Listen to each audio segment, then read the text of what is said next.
Hi friends, எல்லோரும் எப்படி இருக்கீங்க? நல்லா இருக்கீங்க நம்புகிறேன். இன்றைக்கி நம்ம ஒரு சூப்பரான ஹெல்த்தியான டேஸ்டியான ஒரு ட்ரிங்க் பார்க்க போகிறோம். அதுவும் பச்சை பயிறு, நட்ஸு, தேங்காய் எல்லாத்தையும் கலந்து ஹெல்த்தியான ஒரு ட்ரிங்க்கு.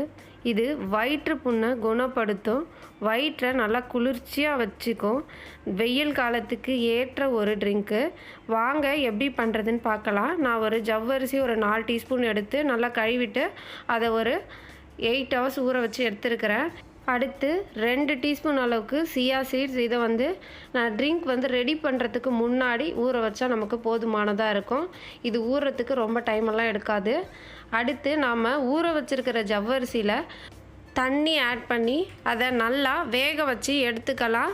அப்படியே சைடில் நாம் அந்த ட்ரிங்க் ரெடி பண்ணவும் ஆரம்பிச்சிடலாம். இப்போ பார்த்தீங்க அப்படின்னா நான் இந்த ஜவ்வரிசியை ஒரு 2 நிமிஷம் தான் வேக வச்சுருப்பேன். அதுக்குள்ளேயே இது நல்லா வெந்து வந்துடுச்சு. நீங்கள் எவ்வளோ நேரம் ஊற வைக்கிறீங்களோ அவ்வளோ சீக்கிரமாக இது வெந்து வந்துடும். இப்போ பார்த்தீங்க அப்படின்னா இதை தண்ணியெல்லாம் வடிகட்டிட்டு எடுத்து வச்சுக்கலாம். நெக்ஸ்ட்டு நான் 200 கிராமுக்கு உடைச்ச பச்சை பயிறு இதை நான் எடுத்துருக்கிறேன். நீங்கள் முழு பச்சை பயிராக கூட எடுக்கலாம். பட் நீங்கள் உடச்சிருக்கும்போது உங்களுக்கு அது ஈஸியாக நல்லா வறுபட்டு வரும். இப்போது இந்த பச்சை பயிறு நல்லா நாம் கலர் சேஞ்ச் ஆகிற அளவுக்கு வறுத்து எடுத்துக்கணும். அதே சமயத்தில் நமக்கு கருகிடக்கூடாது. இதை நம்ம வேக வைக்க போகிறதில்ல. அதனால் நீங்கள் எந்த அளவுக்கு நல்லா கருகாமல் வறுத்து எடுக்கிறீங்களோ அந்த அளவுக்கு நமக்கு டேஸ்ட்டு ரொம்பவே நல்லாயிருக்கும்.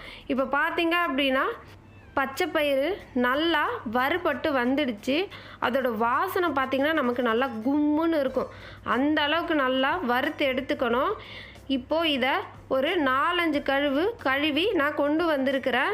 இதை நல்லா பெரிய மிக்ஸி ஜாராக பார்த்து இதில் எடுத்துக்கோங்க. அப்போ தான் நமக்கு அரைக்கிறதுக்கு ஈஸியாக இருக்கும். இப்போ பார்த்தீங்க அப்படின்னா நான் கழுவி வச்ச பச்சை பயிரை ஃபுல்லாக மிக்ஸி ஜாரில் ஆட் பண்ணிட்டேன். அடுத்து நாம் எந்த கப்புனால் 1 கப் அளவுக்கு பச்சை பயிரை எடுத்தோமோ அதே கப்புனால் 1 கப் அளவுக்கு துருவன தேங்காவோ இல்லை கீணின தேங்காவோ நாம் ஆட் பண்ணிக்கலாம். நான் தேங்காவை சின்ன சின்னதாக கீனி தான் இதில் ஆட் பண்ணியிருக்கிறேன். இப்போது இதில் 2 கப் அளவுக்கு தண்ணி விட்டுக்கலாம். இதை தண்ணி விட்டு நல்லா மைய பேஸ்ட்டாக அரைச்சி எடுத்துக்கோங்க. நீங்கள் எந்த அளவுக்கு அரைச்சி எடுக்கிறீங்களோ அந்த அளவுக்கு நமக்கு அதிலேருந்து நல்லா சாறு நமக்கு வரும். இப்போ பார்த்தீங்க அப்படின்னா இதை நான் அரைச்சி கொண்டு வந்துட்டேன். இப்போ இதில் ஒரு வெள்ளை துணியை வச்சு நாம் வடிகட்டி எடுத்துக்கலாம்.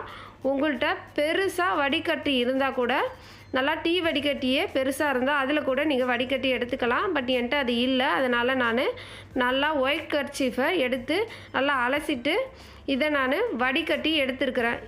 இப்போ பார்த்தீங்க அப்படின்னா அந்த சாரை நல்லா புழிஞ்சு எடுத்துருங்க. எந்த அளவுக்கு உங்களால் புழிய முடியுதோ அந்த அளவுக்கு புழிஞ்சு எடுத்துருங்க. அடுத்து நம்ம புழிஞ்சு எடுத்ததை மறுபடியும் அதே மிக்ஸி ஜாருக்கு மாற்றிடலாம். இதை நல்லா மாற்றிட்டு அடுத்து ஒரு 2 கப் அளவுக்கு தண்ணி விட்டுக்கோங்க. இதில் தண்ணி அளவு என்பது நமக்கு ரொம்பவே கரெக்டாக இருக்கணும். அப்போ தான் நமக்கு டேஸ்ட்டும் கரெக்டாக வரும். அடுத்து ஒரு 2 கப் அளவுக்கு தண்ணி விட்டுட்டு மறுபடியும் இதை நல்லா அரைச்சி எடுத்துக்கோங்க.